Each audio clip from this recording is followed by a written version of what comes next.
చికిత్స విషయానికి వచ్చేసరికి ఆయుర్వేదంలో చాలా రకాలైన చికిత్సలు చెప్పారు. అయితే ఇది స్త్రీలకు అవనండి, చిన్నపిల్లలకు అవనండి, ఎవరికైనా అవనండి, ఆ యొక్క పరిస్థితిని బట్టి, అంటే వాళ్ళ హార్మోన్ అది ఫీమేల్ హార్మోన్ కాబట్టి ఏ హార్మోన్ డిస్టర్బ్ అయిందో దాని ప్రకారం చికిత్స చేయడం అనేది జరుగుతూ ఉంటుంది.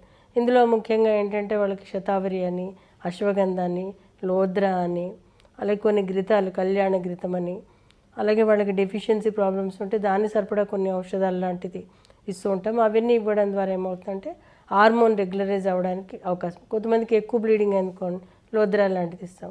కొంతమందికి ప్రదరాది రస్ అనేది ఇస్తుంటాము, ప్రదరాది లోహం అనేది ఇస్తాము, లోహ భస్మ అనేది ఇస్తుంటాము, మండూరం అనేది ఇస్తుంటాము. అంటే కండిషన్స్ని బట్టి, అంటే వాళ్ళకి ఏక పరిస్థితుల్లో వాళ్ళకి బ్లీడింగ్ అవుతుంది, ఎందుకు ఇవ్వాలనేది చూసుకుని దాని ప్రకారం ఇస్తూ ఉంటాం. నెలసరి సరిగ్గా రాని పరిస్థితులు ఎదురైనప్పుడు ఒంట్లో హార్మోన్ల ఉత్పత్తి చక్కగా ఉండేందుకు వీలుగా తగిన జాగ్రత్తలు తీసుకోవాలి.